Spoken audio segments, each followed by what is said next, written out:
आइए तो आप चैप्टर 2 देखते हैं। वो क्या है? स्थिर वैद्युत विभव तथा धारिता। ठीक है ना? स्थिर वैद्युत विभव तथा धारिता मतलब कि इसमें जो एक टॉपिक दिया हुआ पढ़ने के लिए, तो ये सेकंड चैप्टर है क्लास 12 का। क्लास 12 का ये क्या है? सेकंड चैप्टर है। और इसी में दिया हुआ है विभवांतर पढ़ने के लिए। पहले चैप्टर में आपको दिया हुआ था क्या? विद्युत धारा और इलेक्ट्रिक फील्ड लाइंस के बारे में पढ़ने के लिए दिया हुआ था। यहाँ पे दिया हुआ विभवांतर के बारे में, जिसे हम लोग पोटेंशियल डिफरेंस के नाम से भी जानते हैं। क्लास 10th में पढ़े होंगे विभवांतर, ठीक है ना? विभवांतर पढ़ा होगा।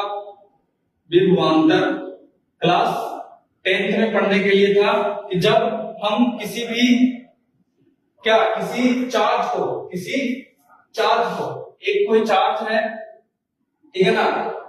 इस चार्ज को अगर हम एक जगह ए है और वहां से अगर दूसरी जगह डी तक ले जाते हैं उठाकर, किसी भी यूनिट पॉजिटिव चार्ज को, इकाई धनावेश को हम एक जगह से दूसरी जगह ले जाते हैं, तो उनके बीच जो वोल्टेज, उसी कार्य को किए हुए कार्य को हम लोग क्या कह देते हैं? विभवांतर कह देते हैं। तो यहाँ पे भी उसी तरीके से डिफिनेशन कह रहा है विभवांतर के लिए। तो देखिए डिफिनेशन से देखकर चलते हैं। ये कह रहा है कि विद्युत क्षेत्र के अंदर, अब इलेक्ट्रोस्टैट का जो भी स्थिर वैद्युत का जो भी कार्य होता है वो कहाँ होता है? इलेक्ट्रिक फील्ड के अंदर, मतलब विद्युत क्षेत्र। सपोज दैट ये क्या है? क्यू चार्ज है। तो पहला चैप्टर में हम पढ़ चुके हैं कि जब कोई एक क्या रखा हुआ हो, आवेश रखा हुआ हो, कोई भी एक आवेश रखा हुआ हो, तो उसके इर्द गिर्द, उसके आसपास के क्षेत्र में क्या बनता है? विद्युत क्षेत्र बनता है। क्या बनता है?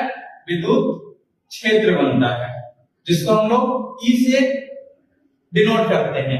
ठीक है ना? क्या बनता है? विद्युत क्षेत्र बनता है।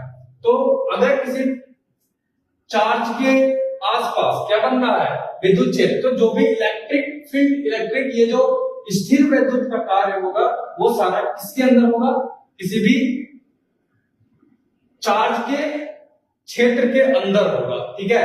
तो यहाँ पे जो कुछ भी, जैसे विभवांतर भी निकाल रहे हैं हम, तो किसी न किसी चार्ज के क्षेत्र के अंदर, ठीक है? तो वही कह रहा है विद्युत क्षेत्र के अंदर एकांक परिरक्षण। ठीक है ना? एकांक का मतलब क्या होगा?